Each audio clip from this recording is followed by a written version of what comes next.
अल्हम्दुलिल्लाह वहदा वस्सलातु वस्सलामु अला मन ला नबिय्य बअद। वअऊज़ु बिल्लाहि मिनश शैतानिर रजीम। बिस्मिल्लाहिर रहमानिर रहीम। वलक़द यस्सरनल क़ुरआन लिज़्ज़िक्रि फ़हल मिन मुद्दकिर।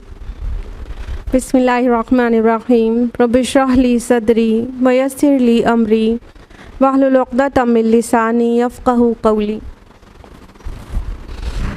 मेरे अज़ीज़ बहनों, आप सभी का दर्स कुरान मजीद में तहे दिल से खैर मक़दम है। अस्सलामु अलैकुम वरहमतुल्लाहि वबरकातुहू। उम्मीद है आप सब खैर आफियत होंगी। अल्हम्दुलिल्लाह।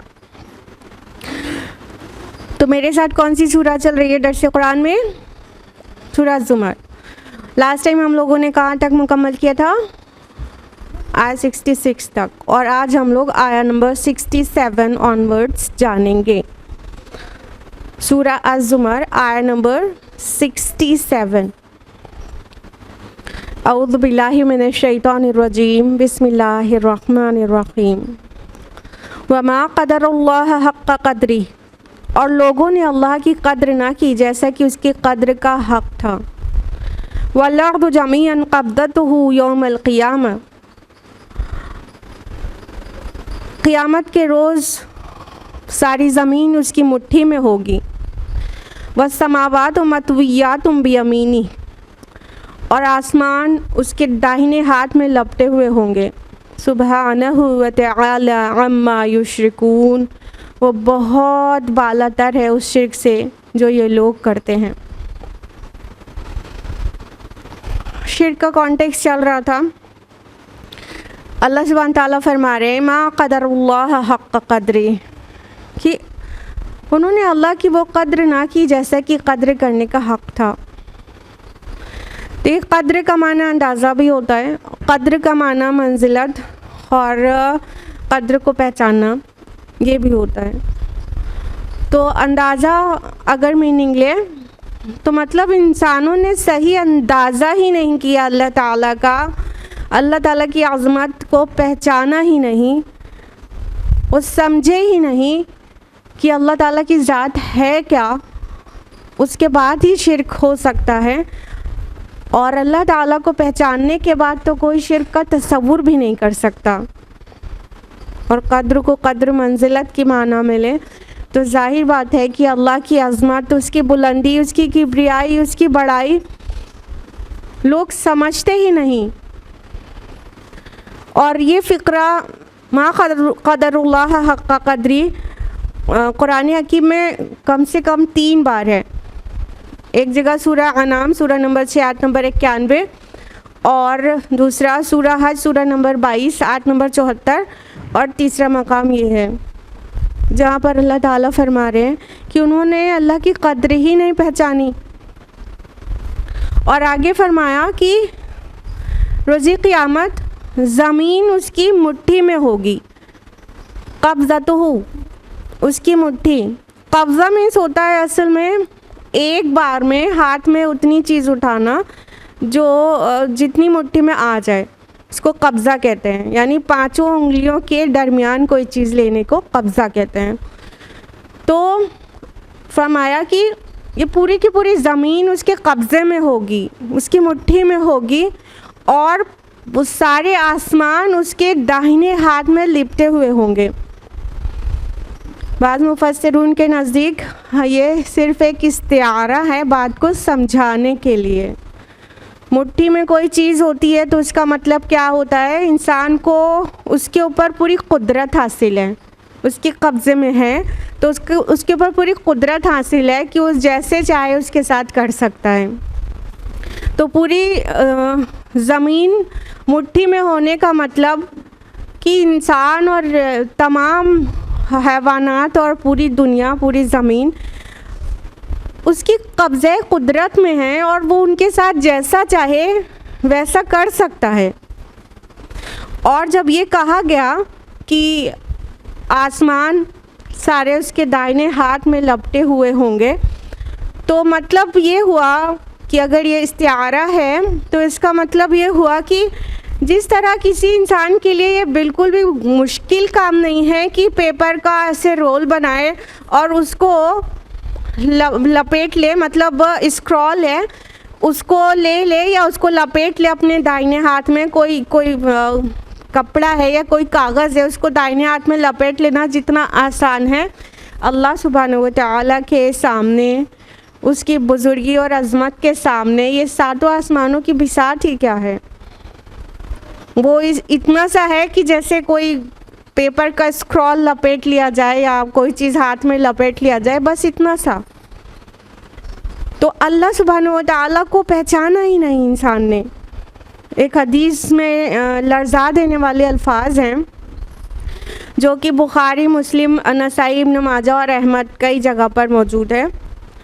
अल्लाह के रसूल सल्लल्लाहु अलैहि वसल्लम फरमाते हैं कि रोज़े क़ियामत अल्लाह ताला के हाथ में, मुट्ठी में पूरी ज़मीन अल्लाह ताला से लेके हाथ में फिराएगा और जिस तरह कोई बच्चा बॉल को हाथ में लेके फिराता है और फिर पुकारेगा कि मैं हूँ खुदाए वाहिद, मैं हूँ बादशाह, मैं हूँ जब्बार, मैं हूँ बड़ाई का मालिक, कहाँ है दुनिया के बादशाह, कहाँ है जब्बार, कहाँ है मुतकब्बिरीन। अल्लाह के रसूल सल्लल्लाहु अलैहि वसल्लम ये हदीस बयान करते हुए इतना लरज़ गए, आप पर ऐसा खौफ, खशियत और रौब तारी हो गया कि आप कांपने लगे और आपकी वजह से मिंबर कांपने लगा। और सहाबा कहते हैं कि हमें डर लगा कि कहीं आप मिंबर से गिर ही ना जाएं। अल्लाह के रसूल सल्लल्लाहु अलैहि वसल्लम सिर्फ इस बात को बयान करने में इतना लरज़ गए थे कि मिंबर ही लरज़ गया था, डगमगाने लगा था मिंबर। तो अल्लाह सुब्हानहू व तआला की हमने पहचान की ही नहीं, ठीक से समझे ही नहीं, इसी वजह से शिर्क मुमकिन हुआ दुनिया में। फरमाया सुब्हानहू व तआला अम्मा युश्रिकून, अल्लाह तो बहुत पाक है, बहुत बुलंद है, बहुत बालातर है उस शिर्क से जो लोग बयान करते हैं। अल्लाह ताला के साथ उनको माबूद करार दिया जा रहा है जो मखलूक है। अल्लाह ताला खालिक है, छोटी छोटी कुदरतों के मालिक, उनको अल्लाह ताला के साथ शरीक किया जा रहा है। उन सब को अल्लाह ने पैदा किया, तो कैसे मुमकिन है कि खालिक और मखलूक एक सफ़ में आ जाएं। अल्लाह बहुत ऊपर है उस शिर्क से जो लोग बयान करते हैं। वनुफ़िख़ फ़िस्सूर, और उस रोज़ सूर फूँक दिया जाएगा। फ़सअक़ मन फ़िस्समावाति व मन फ़िल अर्दि इल्ला मन शाअ अल्लाह, और वो सब मर कर गिर जाएंगे जो आसमानों में हैं और जो ज़मीन में हैं, सिवाय उसके जिनको अल्लाह ज़िंदा रखना चाहे। सुम्मा नुफ़िख़ फ़ीही उख़रा, फिर एक दूसरा सूर फूँका जाएगा। फ़इज़ा हुम क़ियामुन यंज़ुरून, और यकायक सब के सब उठकर देखने लगेंगे। क़ियामत का मंज़र है और बहुत ही हौलनाक और बहुत ही इबरत आमेज़ मंज़र है। अल्लाह ताला फरमा रहे हैं कि और जिस दिन सूर में फूँका जाएगा तो आसमान और ज़मीन में जो कुछ भी हैं सब मर जाएंगे और सब गिर जाएंगे, सिवाय उसके जिसको अल्लाह रखना चाहे। इल्ला मन शाअ अल्लाह, जिसको अल्लाह चाहेगा उसके अलावा सब के सब पर मौत तारी हो जाएगी। देखिए सूर के मुतालिक एक तो आता है कि दो नफ़क़ हैं, नफ़क़ अव्वल और नफ़क़ सानी। पहला नफ़ख़ा जो है उसमें सब मर जाएंगे, और सब दूसरा नफ़क़ जब होगा, दूसरी बार जब फूका जाएगा तो नफ़क़ सानी, तो उसमें सब लोग दोबारा ज़िंदा होकर अपने रब के हुजूर जमा हो जाएंगे। तो बाज़ के नज़दीक तो ये 2 ही नफ़क़ है और बाज़ के नज़दीक 3 नफ़क़ हैं। और पहला जो नफ़क़ा है वो क़ियामत के हलचल अस्सा के लिए है कि जब पहली बार फूका जाएगा तो सब हिलने लगेगा, ज़लज़ला आ जाएगा और सब कुछ बिखरने लगेगा, और दूसरे नफ़क़े पे सब मरेंगे और तीसरे नफ़क़े पे दोबारा रिवाइव हो जाएंगे, रिज़रेक्शन हो जाएगा सबका और अल्लाह के हुजूर जमा हो जाएंगे। तो बहरहाल इसमें उलमा का थोड़ा सा इख्तिलाफ़ है कि जिनके नज़दीक 2 नफ़क़ है वो पहला जो ज़लज़ला है उसको और सबके मर जाने को एक ही नफ़क़े पे मानते हैं। तो यहाँ पर बहरहाल उस नफ़क़े का ज़िक्र है कि जिसमें लोग मर जाएंगे, यानी अगर 3 नफ़क़ माने तो दूसरे और तीसरे का ज़िक्र है और पहला नफ़क़े का ज़िक्र नहीं है, और अगर 2 माने तो कोई मसला ही नहीं है। पहली बार जब सूर में फूका जाएगा तो सब पर मौत तारी हो जाएगी, लेकिन चूँकि कहा जा रहा है इल्ला मन शा अल्लाह, सिवाय उसके जिसको अल्लाह चाहे, तो मतलब है कि कोई तो मखलूक ऐसी होगी जो उस वक्त नहीं मरेगी। बाज़ के नज़दीक ये मखसूस फ़रिश्ते हैं, लेकिन डिक्लेयर तौर पे कुछ नहीं कहा जा सकता कि सर्टेनिटी के साथ ये नहीं कहा जा सकता कि कौन नहीं मरेगा उस वक्त। अब उस वक्त इसलिए कह रहे हैं कि कुल्लु मन अलैहा फ़ान, कि हर एक को फ़ना है। तो उस वक्त जिस वक्त ये सूर फूका जाएगा, बाज़ के नज़दीक इसराफ़ील अलैहिस्सलाम ख़ुद जो सूर फूक रहे होंगे उन्हीं को फ़ना नहीं होगी। बाज़ के नज़दीक कुछ और मखसूस फ़रिश्ते होंगे जो उनको फ़ना नहीं होगी उस वक्त, और बाज़ के नज़दीक ये जो अर्श के इर्द गिर्द फ़रिश्ते हैं उनको उस वक्त फ़ना नहीं होगी। फिर से बता दें, उस वक्त इसलिए कहा जा रहा है क्योंकि फ़ना तो उनको भी है, लेकिन वो पहले सूर के फूके जाने पर कौन लोग नहीं फ़ना होंगे वो ये टॉपिक है इल्ला मन शा अल्लाह, सिवाय उसके जिसको अल्लाह चाहे। और फिर जब दूसरा सूर में दोबारा फूका जाएगा तो फिर सब लोग उठकर देखने लगेंगे, और बरज़खी ज़िंदगी आम तौर पर इंसान को ऐसी लगेगी कि अभी अभी तो हम सोए थे और अभी अभी हम दोबारा उठ गए, बस इतना सा। जबकि नफ़क़े अव्वल और नफ़क़े सानी में भी बहुत ही बड़ा वक्त गुज़रेगा, और जब इंसान की मौत आ रही है तब से लेके जब सूर में फूका जाएगा तब तक तो न जाने कितना साल गुज़रा रहेगा, लेकिन यूजुअली वो महसूस नहीं होगा। आगे फरमाया वाशरक़तिल अर्द बिनूरि रब्बिहा, और ज़मीन अपने रब के नूर से चमक उठेगी।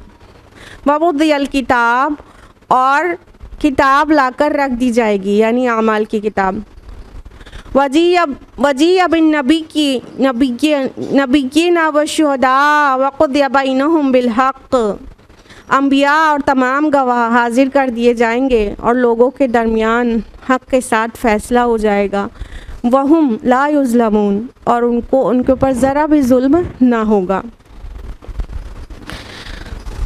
तो अब उसके बाद नफ़क़े सानी के बाद का सीन है, अल्लाह ताला फरमाते हैं कि व अशरक़तिल अर्द बिनूरि रब्बिहा, और उस दिन ज़मीन अपने रब के नूर से चमक उठेगी। याद रखिएगा, वो सूरज के निकलने से नहीं ज़मीन पे चमक आएगी, उस दिन अल्लाह ताला के नूर से ज़मीन रोशन हो जाएगी और ये ज़मीन बिल्कुल बदल के रख दी जाएगी। कई और मकामात से हमें साफ़ पता चलता है, जैसा कि सूरह इब्राहिम सूरह नंबर 14 आयत नंबर 48 में यौम तुबद्दलुल अर्दु गैरल अर्द, उस दिन हम ज़मीन को दूसरी ज़मीन से बदल देंगे। इसका क्या मतलब है कि ये जब यहाँ पर ज़लज़ला आएगा तो ये बिल्कुल बदल कर रख दी जाएगी, यहाँ जो रिजेस एंड फरोज़ हैं वो बिल्कुल फ्लैटन हो जाएगी। हदीस में आता है कि बिल्कुल मैदे की टिकिया की तरह साफ गोल ज़मीन होगी और उसमें कोई भी ऊंचाई नीचाई नहीं होगी। जैसे यहाँ पे पहाड़ियाँ हैं, खाई है, ऊंचाई नीचाई है, समंदर जहाँ पर है वहाँ पर ख़ुद बहुत नीचाई है, तो वो ऊंचाई नीचाई सब बराबर करके पार्ट के बराबर कर दी जाएगी और बिल्कुल अलग ही तरह की ज़मीन हो जाएगी। रहेगी यही ज़मीन, इस पे सारे उलमा और मुफस्सिरून का इत्तिफाक़ है कि रहेगी यही ज़मीन, लेकिन उसको इतना बदल दिया जाएगा कि वो वैसी दिखेगी ही नहीं। और फिर जो कहा गया वाशक़तिल अर्द बिनूरि रब्बिहा कि वो अपने रब के नूर से चमक उठेगी। तो ज़रा सोचिए कि अल्लाह के नूर से चमकने के बाद फिर वो कैसी दिख रही होगी। सूरज की चमक से भी हम कितने रंग देख लेते हैं, तो अल्लाह के नूर से चमकने के बाद कैसी होगी। और इसीलिए शायद इसीलिए कि बहुत सारे हक़ाइक़ उस दिन दिखने लगेंगे जो यहाँ सूरज की रोशनी की वजह से, हमारी इन आँखों की वजह से नहीं दिखते हैं। जैसा कि सूरह क़ाफ आयत नंबर 22 में है कि तुम उससे गफलत में पड़े थे तो हमने तुम्हारे सामने से पर्दा हटा दिया और आज तुम्हारी नज़र बहुत तेज़ है। यानी कि हर इंसान की नज़र जब अल्लाह के नूर से जब ज़मीन चमकेगी तो हर इंसान की नज़र इतनी तेज़ हो जाएगी कि अब वो सब गायब की चीज़ देख रहा होगा और उसे सब नज़र आ रहा होगा और वो चीज़ें भी वो देख रहा होगा जो उससे पहले दुनिया में वो कभी नहीं देख सकता था। और ज़मीन को जिस तरह से अल्लाह का हुक्म होगा उसे करना ही होगा। सूरह ज़िलज़ाल में आप ज़रूर पढ़ा करती हैं, सूरह ज़िलज़ाल आयत नंबर 2 से 5, वअख़रजतिल अर्दु अथक़ालहा, और ज़मीन अपने सारे बोझ निकाल कर बाहर कर देगी। वक़ालल इंसानु मा लहा, और इंसान कहेगा कि इसे क्या हो गया है। यौमइज़िन तुहद्दिसु अख़बारहा, और वो अपनी सारी ख़बरें बयान कर देगी। बिअन्न रब्बका औहा लहा, क्योंकि उसको उसके रब ने हुक्म दिया होगा ऐसा करने का। यानी ज़मीन के सारे बोझ बाहर आ जाएंगे, मतलब जितने मुर्दे हैं, जितनी ख़बरें हैं, जितनी और भी इसमें कीमती हैं, सब बाहर उगल देगी ज़मीन। और इंसान हैरान हो जाएगा कि ये ज़मीन ऐसे क्यों रिएक्ट कर रही है।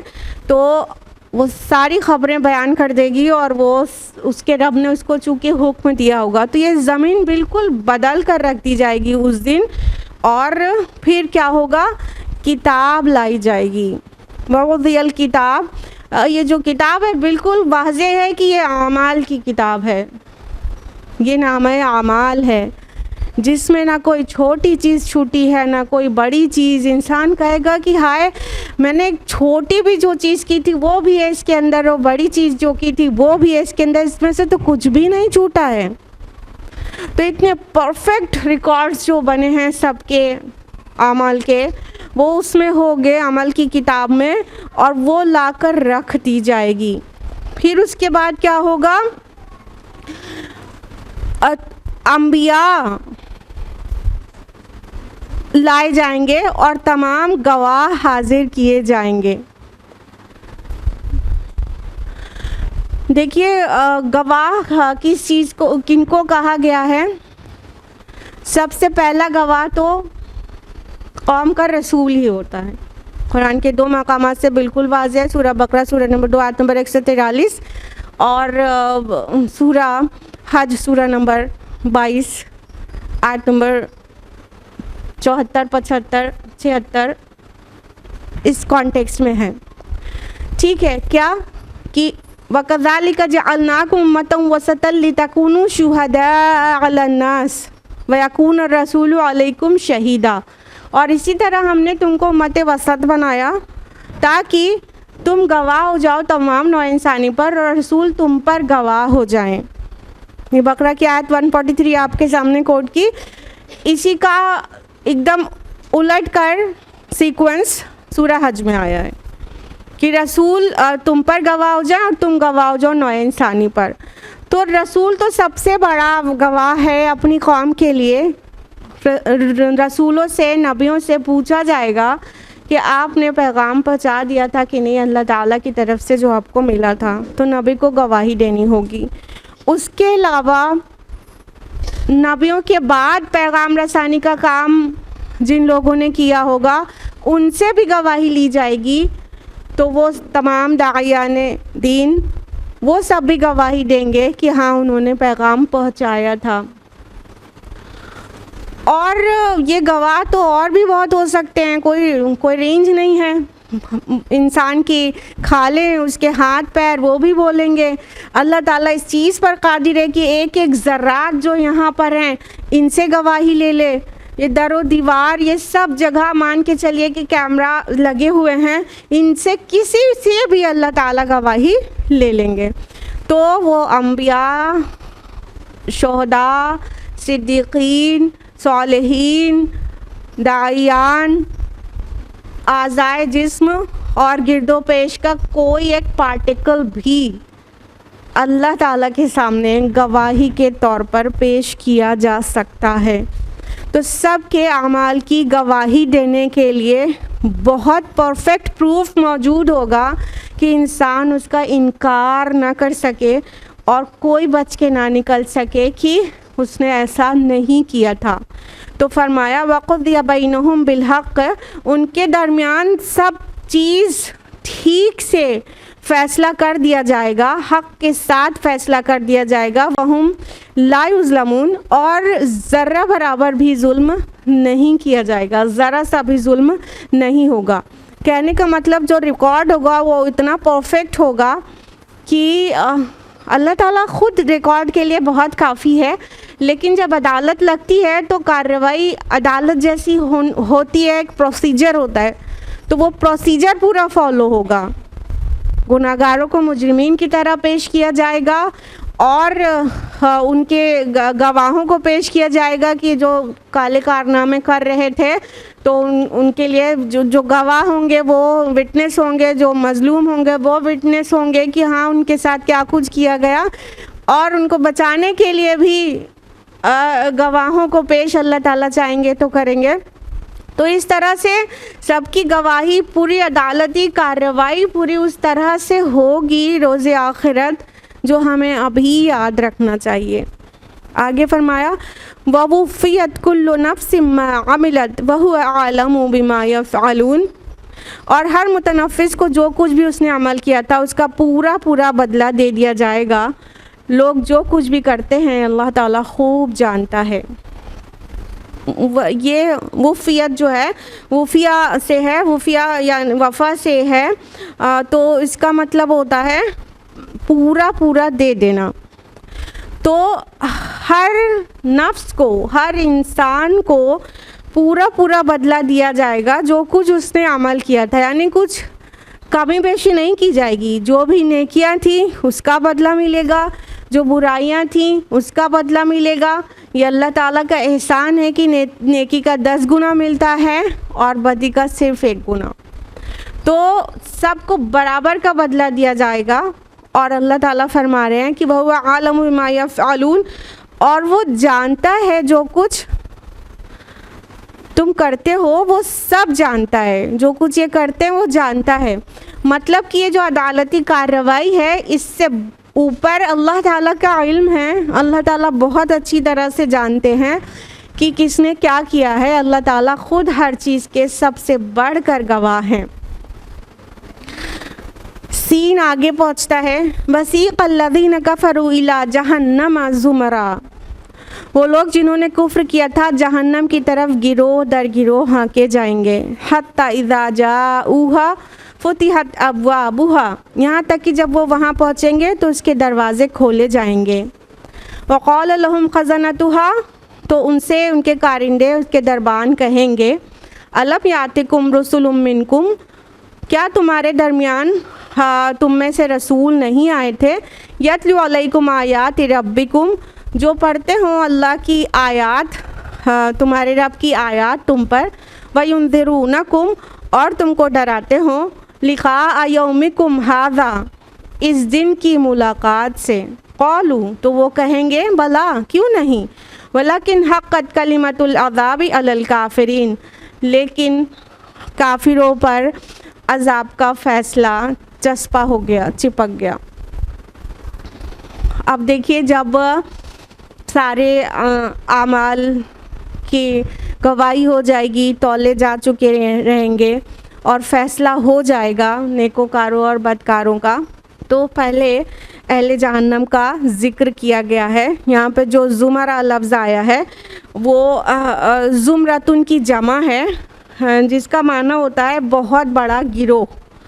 यानी जो बड़ा गिरोह होता है उसमें छोटी छोटी टुकड़ियाँ भी होती हैं ना। जब कोई बहुत बड़ा गिरोह होता है तो उसके अंदर भी छोटे छोटे टुकड़ियाँ अलग अलग मकसद के लिए बनी होती हैं।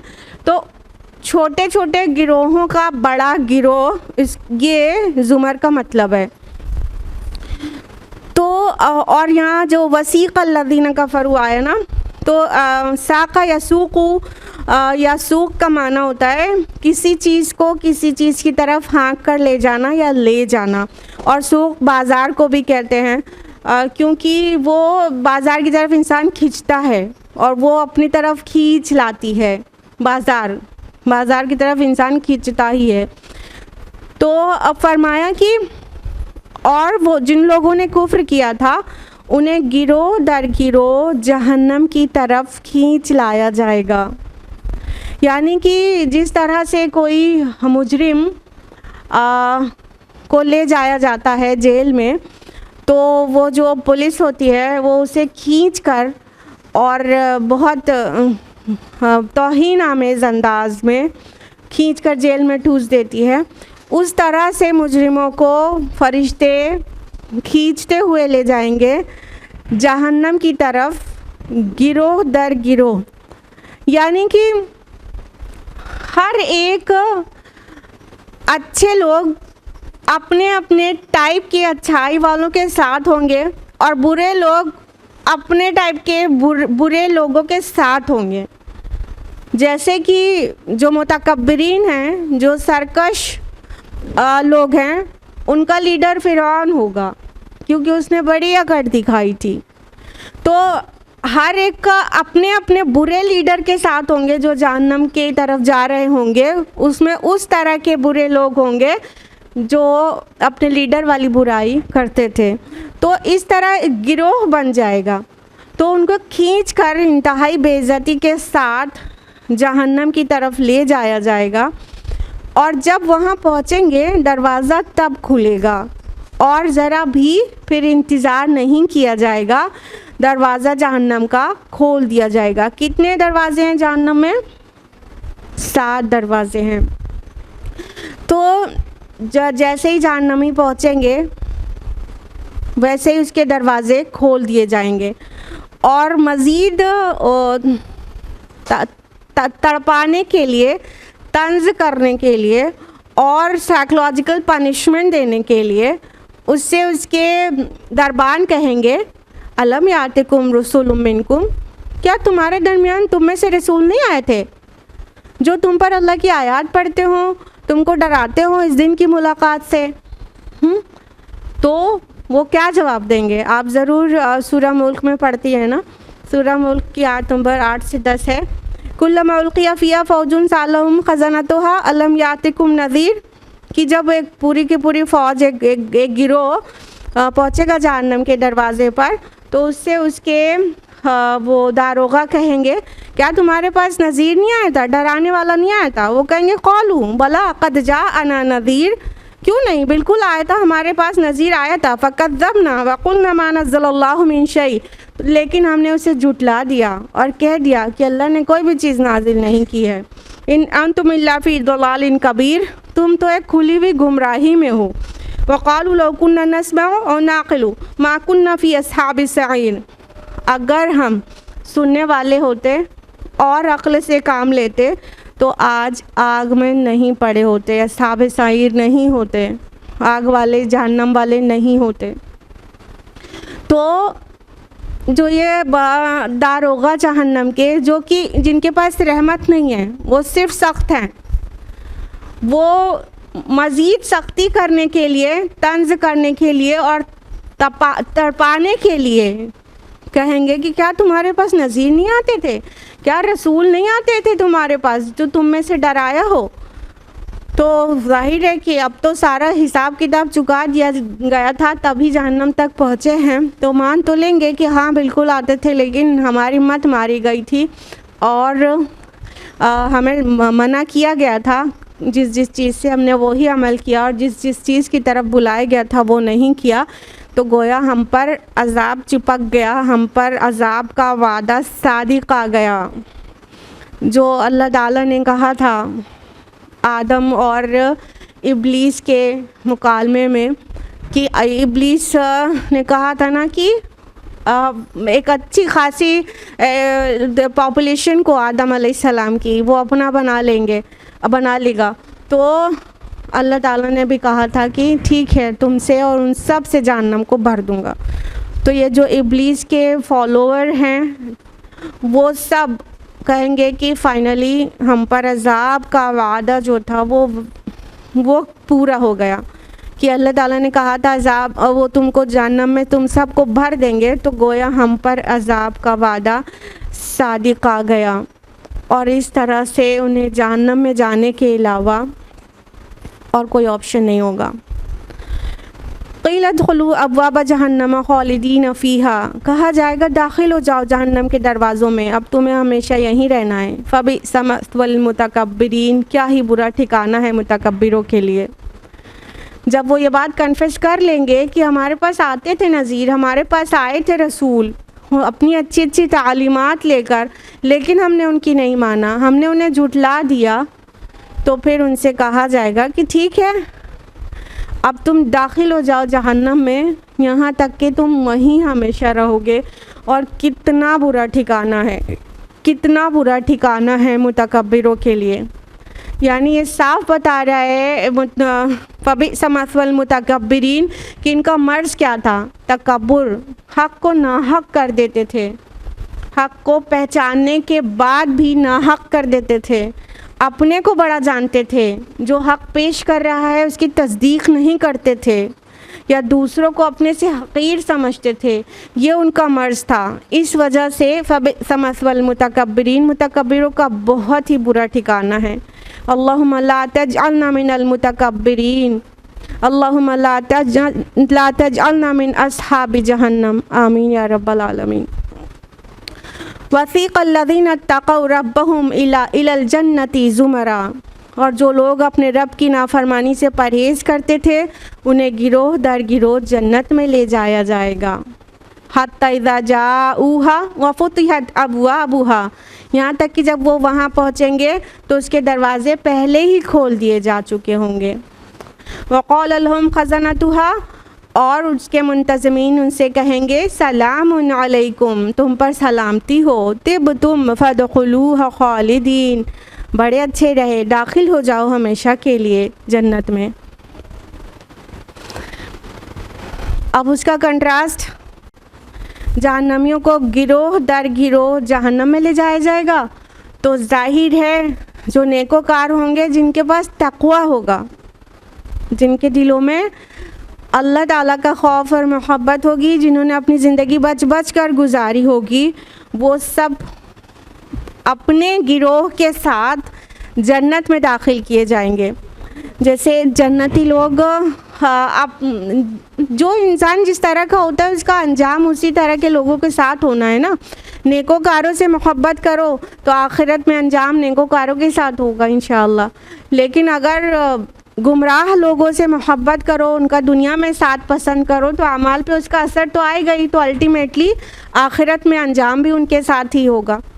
तो नेकोकारों को पसंद करने वाले लोग ख़ुद भी अपने दामन में बहुत सारी नेकियां भर चुके होंगे, और अल्लाह का तक़वा जिन्होंने इख्तियार किया उनके मुतालिक कहा जा रहा है कि वो परहेज़गार लोग, उनको गिरोह दर गिरोह जन्नत में ले जाया जाएगा। यानी वो सारे लोग जो अल्लाह से डरते थे, वो उनकी टीम अलग बनेगी ना, जो साबिर लोग थे, जो बहुत ही नमाजी लोग थे और बहुत ही मुत्तकी लोग थे, उनका गिरोह अलग बनेगा ना। वो अपने अपने तरह के क्वालिटीज़ वाले लोगों के साथ, पूरे पूरे गिरोह के साथ, यानी अम्बिया के साथ होंगे, शोहदा के साथ होंगे, सालिहीन के साथ होंगे, सिद्दीकीन के साथ होंगे। ये जन्नतियों का फिर गिरोह बनेगा।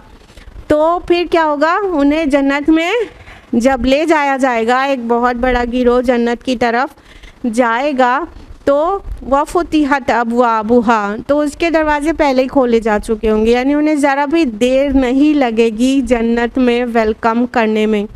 अच्छा, आप लोग बताइए, सबसे पहले जन्नत के दरवाज़े किसके लिए खोले जाएंगे? यकीनन हमारे प्यारे नबी सल्लल्लाहु अलैहि वसल्लम, रसूलुल्लाह सल्लल्लाहु अलैहि वसल्लम सबसे पहले जन्नत में अप्रोच करेंगे और जन्नत का दरवाज़ा सबसे पहली बार सैयदुल मुरसलीन ख़ातिमुन नबिय्यीन मोहम्मद अरबी सल्लल्लाहु अलैहि वसल्लम उनके लिए खोला जाएगा। जन्नत में कितने दरवाज़े हैं? 8। आप लोग को बखूबी मालूम है कि जहन्नम के 7 दरवाज़े हैं और जन्नत के 8 दरवाज़े हैं। क्या पता चला? क्या पता चला? बिल्कुल, अल्लाह की रहमत अल्लाह के अज़ाब पर गालिब है। सुभान अल्लाह। एक नेकी का 10 गुना, एक बदी का 1 ही गुना। उसके बाद ये दुनिया में ऐसे ही कितना वो कैलकुलेशन कितना ही आसान है, कितना आसान है इंसान को जन्नत में पहुंचना कि एक नेकी किया तो कम से कम 10 गुना मिलेगा, 70,000 गुना भी, 700 गुना भी, हज़ारा गुना भी, लाखों गुना भी मिल सकता है, बेहिसाब भी मिल सकता है। तो एक नेकी का बेहिसाब भी मिल सकता है और 700 गुना तक भी मिल सकता है। कम से कम मिला तो 10 गुना मिलेगा। तो कितना मौक़े हैं नेकी कमाने के, और एक गलती हुई, एक गुनाह हुआ तो बस एक मल्टीप्लाई नहीं किया जाएगा। तो दुनिया में भी कितना आसान है जन्नत तक पहुंचना। निहायत बदबख्त के अलावा कोई जहन्नम में नहीं जाएगा। जो जहन्नम में जाए वो मतलब उसका मतलब ये है कि बदबख्ती की इंतहा की उसने, तो जहन्नम में गया। और आखिरत में भी अल्लाह ताला की रहमत उसके अज़ाब पर गालिब आ जाएगी। उस दिन वो अदल पर होगा, इसलिए सज़ा तो मिलेगी, लेकिन फिर भी जन्नत के 8 दरवाज़े हैं और जहन्नम के 7 दरवाज़े हैं। तो जब जन्नती पहुँचेंगे तो वहाँ पर बिल्कुल कंट्रास्ट जहन्नमियों के, उनका बहुत वार्म वेलकम होगा। जो जन्नत के दरबान होंगे वो कहेंगे सलाम अलैकुम, आइए आइए, आप पर सलामती हो, तुम अरे बहुत ही अच्छे रहे, वेरी वेल डन, आप तो बड़ा अच्छा कमा के आए। हाँ, फदखुलूहा खालिदीन, अब इसमें दाखिल हो जाइए हमेशा हमेशा के लिए। तो इनका इतना वार्म वेलकम होगा और इस तरह से जन्नती इंतहाई इज़्ज़त एहतराम के साथ जन्नत में दाखिल किए जाएंगे और हर तरफ सलाम ही सलाम, सलाम ही सलाम कहा जाएगा। बहुत ही आला और बहुत ही उम्दा वेलकम। जन्नत के अलग अलग जो दरवाज़े हैं उसमें जिस इंसान की जो नेकी बहुत ही गालिब होगी उस दरवाज़े से उसको पुकारा जाएगा। यानी कोई बहुत रोज़ेदार होगा तो बाबू रैयान से पुकारा जाएगा, बहुत फ़याज़ होगा तो बाबू सदक़ा से उसे बुलाया जाएगा, बहुत ही ज़्यादा नमाज का मोहब्बत करने वाला होगा तो बाबू सलाह से उसको पुकारा जाएगा। तो अल्लाह के रसूल सल्लल्लाहु अलैहि वसल्लम ये बता रहे थे, तो अबू बकर रज़ियल्लाहु अन्हु ने फरमाया कि है अल्लाह के रसूल, क्या कोई ऐसा भी होगा जिसको 8 दरवाज़ों से पुकारा जाए? तो अल्लाह के रसूल सल्लल्लाहु अलैहि वसल्लम ने फरमाया कि अबू बकर, मैं उम्मीद करता हूँ कि तुम उनमें से होगे। कुछ लोग को यकीनन 8 दरवाज़ों से बुलाया जाएगा। सुभान अल्लाह। एक अबू बकर रज़ियल्लाहु अन्हु है और एक आज का मुसलमान, वो हर चीज़ में सबसे आगे थे। अल्लाह के रसूल को उम्मीद है कि बाबुल रैयान से भी, बाबुल सदका से भी, बाबुल जिहाद से भी, बाबुल सलाह से भी तमाम दरवाज़ों पर अबू बकर रज़ी अल्लाह अन्हु का नाम पुकारा जाएगा, जबकि दाखिल एक ही से होना है। लेकिन उनकी शान देखिए, ईमान देखिए, अमल देखिए। तो ये थे हमारे प्यारे अबू बकर रज़ी अल्लाह अन्हु। पूछा तो था, पता नहीं दिल में किसके लिए था, लेकिन अल्लाह के रसूल ने फरमाया अबू बकर तुम उनमें से होगे, मुझे उम्मीद है। तो इज़्ज़त के साथ जन्नतियों को जन्नत में दाखिल किया जाएगा और उनको शाबाशी दी जाएगी एक तरह से, और उनका इकराम किया जाएगा तिब तुम कह के कि तुम तो बहुत अच्छे रहे, तुमने तो बहुत अच्छा किया, मतलब कमाल किया तुमने कि अमल में अल्लाह से डरते थे, अमल के वक्त तुम्हें तकवा याद रहता था, अब हमेशा के लिए इसमें दाखिल हो जाओ। फदखुलूहा खालिदीन, हमेशा के लिए दाखिल हो जाओ। यही सबसे बड़ा सुकून है जन्नतियों के लिए कि वो घर, वो रिज़ॉर्ट, वो महल दुनिया में जो है वो चाहे जितना खूबसूरत हो, वहाँ से निकलना पड़ता है। इंसान सोचता है मेरा घर है, मेरा पर्सनल है, पर्सनल कुछ नहीं है। ये अभी रूह निकली, अभी सारा पर्सनल चीज़ छोड़ के बाहर जा रहा है इंसान। या किसी बहुत ब्यूटीफुल रिजॉर्ट में जाके ठहरता है हिल स्टेशन पे, तो अच्छा लगता है उसे, लेकिन उसे निकलना पड़ता है वहाँ से। खुलूद नहीं है दुनिया की किसी भी चीज़ में। लेकिन जन्नत जो बहुत ब्यूटीफुल है, जिसका किसी दिमाग ने तसव्वुर भी नहीं किया है, किसी आँख ने देखा भी नहीं है, किसी कान ने इसकी खूबसूरती सुना भी नहीं है, उतने ब्यूटीफुल है। उसकी सबसे ब्यूटीफुल बात यही है फदखुलूहा खालिदीन, अब इसमें दाखिल हो जाओ हमेशा, हमेशा के लिए। कोई नहीं निकालेगा तुम्हें यहाँ से, और ना ही मौत आएगी। सुभान अल्लाह। अल्लाहुम्मा रब्बना जअलना मिन अस्हाबिल जन्ना, आमीन। वक़ालुल हम्दुलिल्लाहिल्लज़ी सदक़ना वअदहू, और वो कहेंगे अल्लाह का बहुत शुक्र है कि उसने हमारे साथ अपने वादे को सच्चा कर दिखाया। वअौरसनल अर्दा, और हमें वारिस किया इस ज़मीन का। नतबव्वउ मिनल जन्नति हैसु मा नशा, अब हम जन्नत में जहाँ चाहें अपनी जगह बना सकते हैं। फ़निअम अज्रुल आमिलीन, बस बेहतरीन अज्र है अमल करने वालों के लिए। तो जब जन्नती जन्नत में पहुँच जाएंगे तो फिर वही हम्द के तराने होंगे, अल्लाह ताला का शुक्र करेंगे कि अल्लाह ताला को शुक्र है जिसने हमसे अपने वादे को सच किया। हमें दुआ करनी चाहिए अपने रब से कि ऐ रब, जो आपने अपने नबी से और मोमिनीन सादिकीन से जो वादा किया है वो हमारे लिए सच कर दीजिए, यानी हमें जन्नत में जगह दीजिए। और जब इंसान, अल्लाह के रसूल सल्लल्लाहु अलैहि वसल्लम ने फरमाया कि जब इंसान कोई चीज़ 3 बार मांगता है तो अल्लाह ताला दे देता है, तो मांगना चाहिए अल्लाहुम्मा इन्नी अस्अलुकल जन्ना व अऊज़ु बिका मिनन नार। और हम सब यहाँ पर हैं तो हम लोग कहें अल्लाहुम्मा इन्ना नस्अलुकल जन्ना व नऊज़ु बिका मिनन नार, ए अल्लाह हम आपसे जन्नत का सवाल करते हैं और आग से, जहन्नम से पनाह चाहते हैं। 3 बार मांगिए, अल्लाहुम्मा इन्ना नस्अलुकल जन्ना व नऊज़ु बिका मिनन नार, अल्लाहुम्मा इन्ना नस्अलुकल जन्ना व नऊज़ु बिका मिनन नार, आमीन या रब्बल आलमीन। तो अल्लाह से मांगना चाहिए, जन्नत का सवाल करना चाहिए, जहन्नम के अज़ाब से पनाह मांगनी चाहिए, क्योंकि उसका अज़ाब चिमट जाने वाला है। तो जब जन्नती जन्नत में पहुँचेंगे तो बहुत अल्लाह ताला का शुक्र करेंगे। यही हम्द दुनिया में करने के लिए कहा जाता था उन्होंने किया था, और फिर वहाँ जाकर भी अब उन्हें कोई अमल नहीं करना है, सिर्फ हम्द व तस्बीह ही अमल है। ना नमाज़ें उनको पढ़ना है और ना ही कोई और अमल करना है, बस हम्द के तराने। तो कहेंगे बहुत शुक्र है उस अल्लाह का, अल्हम्दुलिल्लाह जिसने हमसे अपना वादा सच कर दिया। मतलब अल्लाह ताला ने वादा किया है ना कि नेकी करने वालों को हम देंगे और जन्नत की बेशुमार नेमतें देंगे, और हरीर और दीबा के लिबास देंगे, और महल्लात देंगे। उन सब चीज़ों के एक पिक्चर कुरान मजीद में पेश की है ना। और सबसे बढ़कर अल्लाह ताला अपना रिज़वान अता करेंगे। अल्लाह के रिज़वान से बढ़कर कोई भी चीज़ नहीं, जन्नत की कोई नेमत भी ऐसी नहीं जो अल्लाह के रिज़वान के बराबर हो। तो अल्लाह ताला अपना रिज़वान देंगे। तो वो जन्नती बहुत खुश होकर अल्लाह ताला का शुक्र अदा करेंगे और कहेंगे कि बहुत शुक्र है जिसने हमसे वादा सच्चा किया और हमको इस ज़मीन का वारिस बना दिया। अब ये वो अर्थ नहीं है, ये अर्द, ये जन्नत की अर्द है। जन्नत की ज़मीन को यहाँ पे अर्द कहा गया।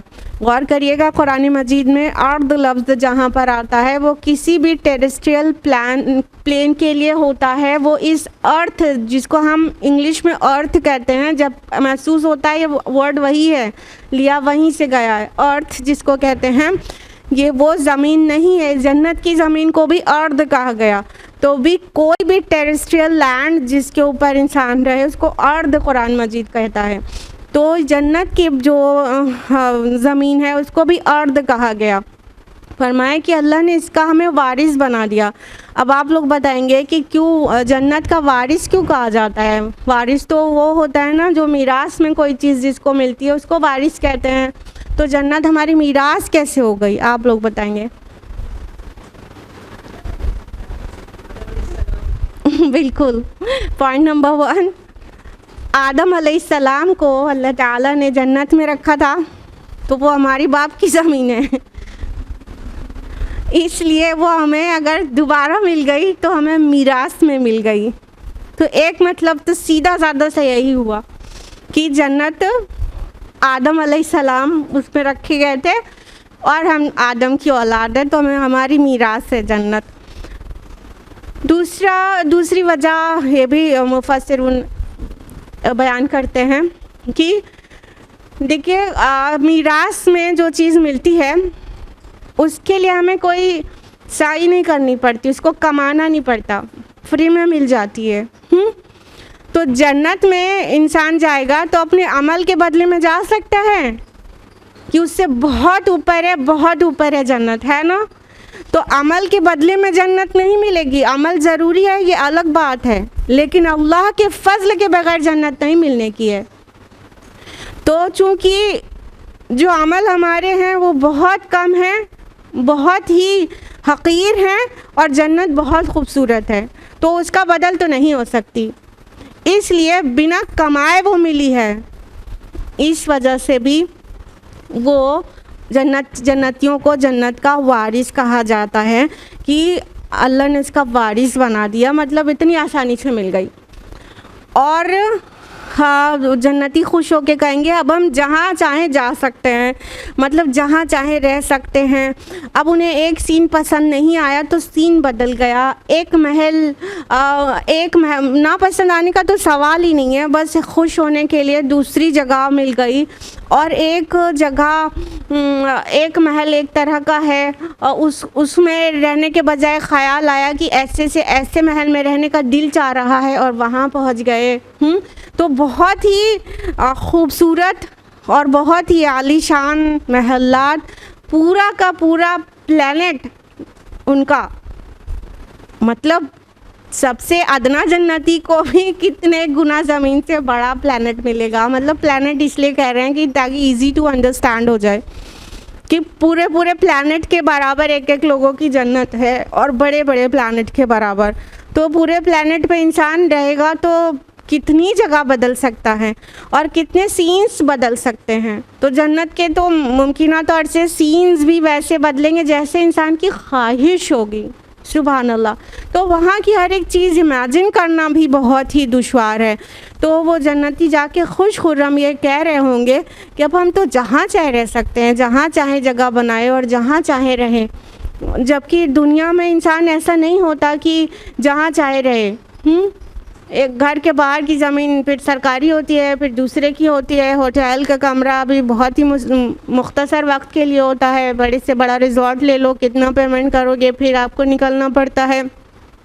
आप जहाँ चाहे नहीं रह सकते हैं और जैसी मर्ज़ी आए वैसा उसको नहीं बना सकते हैं। इसलिए ये इस दुनिया में जो भी नेमतें हैं नहायत इम्परफेक्ट हैं, और जो नेमतें परफेक्ट हैं जिसमें कोई नक्स नहीं है, जो बादशाहत वाली है कि जो चाहे जैसे चाहे वो हो जाएगा, वो सिर्फ जन्नत है। तो अल्लाह ताला ने फरमाया कि फिर वो कहेंगे कि हम जहाँ चाहे जा सकते हैं, और क्या ही बेहतरीन बदला है अमल करने वालों के लिए। किसके लिए? अमल करने वालों के लिए, सोने वालों के लिए नहीं, गाफिल रहने वालों के लिए नहीं, ऐश करने वालों के लिए नहीं, वक्त बर्बाद करने वालों के लिए नहीं, एक्टिव लोगों के लिए, जो अमल करते हैं, जो चेज़ करते हैं, जो जन्नत के लिए कोशिशें करते हैं।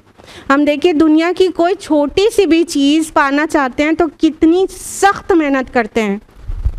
मान लीजिए नीट क्वालिफाई करना है, जेई क्वालिफाई करना है, बच्चों की पढ़ाई देख लो तो रहम आ जाता है, लिटरली रहम आ जाता है। इतना मतलब पेनफुल रूटीन पे पढ़ रहे हैं, तब जाके वो क्वालिफाई करते हैं। और पेरेंट्स देखते हैं और बर्दाश्त करते हैं कि उनको सब्र करने की तलकीन करते हैं, और इतनी सख्त मेहनत के बाद कोई छोटी छोटी चीज़ हासिल करता है इंसान। और हम सभी जन्नत के ख्वाह हैं, हम सब चाहते हैं कि जन्नत में जाएं, लेकिन बग़ैर कोशिश के चले जाएंगे क्या? बग़ैर कोशिश के चले जाएंगे? तो बताया गया ना कि वो फ़निअम अज्रुल आमिलीन, अमल करने वालों का क्या ही अच्छा बदला है। कंफ्यूज मत होइएगा, अमल करना ज़रूरी है, लेकिन जितना किया रहेगा उसको अल्लाह ताला अपने फजल से जब तक नहीं नवाजेगा तब तक जन्नत नहीं मिलने वाली है। और जो जन्नत की खूबसूरती और जो जन्नत की कीमत है वो इंसान का अमल है नहीं, लेकिन मिलेगी उन्हीं को जो अमल करने वाले हैं, जो वक्त की ज़िया नहीं करते हैं, जो हर वक्त स्क्रीन पर स्क्रॉल नहीं करते रहते हैं, जिनका स्क्रीन टाइम कम होता है और अल्लाह का ज़िक्र का टाइम लंबा होता है, और जो अपने अफेयर्स में और डीलिंग्स में फेयर होते हैं, उनको जो अमल करने वाले हैं। तो कोताही करने वाले और सुस्ती करने वाले और बहुत ज़्यादा सोने वाले नहीं हैं वो कैसे हैं? अमल करने वाले हैं। आखिरी आयत है सूरह की, वतरल मलाइकत हाफिन मिन हौलिल अर्शी युसब्बिहून बिहम्दि रब्बिहिम, और तुम देखोगे कि फ़रिश्ते अर्श के इर्द गिर्द हल्का बनाए हुए अपने रब की हम्द और तस्बीह कर रहे होंगे। वक़ुदिया बैनहुम बिल हक़, और लोगों के दरमियान ठीक ठीक फ़ैसला हक़ के साथ कर दिया जाएगा। वक़ील अल्हम्दुलिल्लाहि रब्बिल आलमीन, और पुकार कर कहा जाएगा हम्द है अल्लाह रब्बुल आलमीन के लिए, बेशक शुबा। अब एकदम आखिरी सीन कि सब के फ़ैसले हो गए, जन्नती जन्नत में पहुंच गए, जहन्नमी जहन्नम में पहुंच गए, और फिर जो अल्लाह की शान नुमाया होगी कि अर्श, अल्लाह के अर्श अज़ीम के अराउंड फ़रिश्ते हल्का बनाए हुए हम्द और तस्बीह में लगे होंगे, और अल्लाह ताला की हम्द और तस्बीह फ़रिश्ते करते थकते ही नहीं हैं। और अर्श के अराउंड के फ़रिश्ते हौलल अर्श, ये बहुत अजीम फ़रिश्ते हैं। तो ये फ़रिश्ते अल्लाह की हम्द और तस्बीह कर रहे होंगे, यानी कि अब ये सीन बता रहा है कि कितने ही ब्यूटीफुली सबका फ़ैसला कर दिया गया। किसी के लिए भी कितना ही दुश्वार था उसको सोचना, समझना, प्लान आउट करना, इम्प्लीमेंट करना, बट अल्लाह सुब्हानहू व तआला के लिए इट्स क्वाइट ईजी। अल्लाह ताला ने सब का हक़ के साथ फ़ैसला फरमा दिया। किसी एक ज़िंदगी के बारे में भी कभी सोचा है? किसी एक इंसान की ज़िंदगी के बारे में भी सारे प्लस माइनस सोचो तो लगता है कि फ़ैसला करना, किसी एक इंसान के पूरी ज़िंदगी का फ़ैसला करना भी कितना मुश्किल काम है। और अल्लाह ताला सब के फ़ैसले कर देंगे, और फिर हर जगह पर अल्लाह की हम्द के तराने होंगे। और इस आयत से कुछ मुफस्सिरून ने ये भी इस्तिदलाल किया है कि यहाँ पर जो कहा जा रहा है वक़ुदिया बैनहुम बिल हक़, और उनके दरमियान फ़ैसला हक़ के साथ कर दिया जाएगा, तो अब ये फ़रिश्तों के मुताल्लिक़ फ़ैसले को कहा जा रहा है। वल्लाहु आलम, बाज़ के नज़दीक तो इंसानों के फ़ैसले ही की बात है, लेकिन बाज़ के नज़दीक फ़रिश्तों के मुताल्लिक़ भी, फ़रिश्तों के उनके बहुत सारी क्वेरीज़ होती थी, बहुत सी चीज़ें उन्हें समझ में नहीं आती थी, वो सवाल करते थे, तो उनके सारे सवाल और उनके दरमियान में फ़ैसले कर दिए जाएंगे। मत समझिए कि कोई फ़रिश्ता भी ऐसा है जो अल्लाह ताला की ज़ात बाबरकात से पूरा वाकिफ़ है, कोई भी ऐसा नहीं। जब ये सारी चीज़ क़यामत के दिन सबके सामने आएगी तो सिवाय हम्द के कुछ नहीं निकलेगा ज़ुबान से। अल्लाह की हम्द व तस्बीह हर तरफ गूंज रही होगी।